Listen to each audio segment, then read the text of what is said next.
Let's talk about the US presidential election. There are 32 days left, and if some Americans are to have their way, there won't be too many people left to vote on the 3rd of November. Do you know why? Because some Americans want to leave the United States for good. That's how disappointed they are after watching the first round of the presidential debate. The personal insults, the jibes, the interruptions left Americans Googling for ways to move to Canada. Here's what they've been searching. 1. How to apply for Canadian citizenship, and 2. How to move to Canada. Some Americans are in such a hurry to move out that they cannot seem to get the spelling of Canada right. So they are looking for how to move to Canda, C-A-N-D-A. Now, I don't know how the search engine answered these questions, but here's what I can tell you. I'm not making up any of this. Google has reported a peak in these searches. When exactly did this emotion for mass exodus kick in? If you go by Google data, the searches for moving to Canada initially peaked around an hour into the not-so-presidential debate. Then there was a second wave of search. This was after the debate, around the wee hours. It looks like by then people were firm about leaving the US because this time they were looking for Canadian citizenship.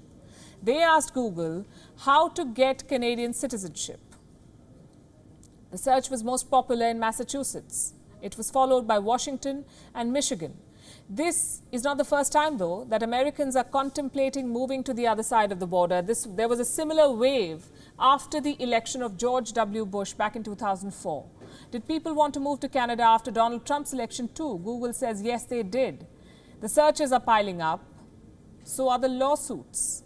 Voting lawsuits are piling up across the United States. In Wisconsin, for example, people are fighting over the cutoff date for counting the mailed ballots.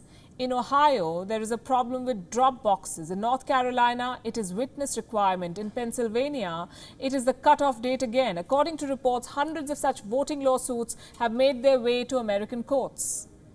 And if there's one person who's not complaining about any of this, it is the US president himself. Donald Trump, remember, has been extremely vocal in his opposition to mail ballots. He has stopped short of stating that the upcoming election will be decided by the courts.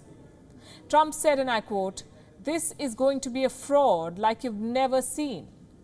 This was during the presidential debate, one that was so bad that the Debate Commission is now sitting down to change the format. We'll keep you posted about the new rules as and when they're announced.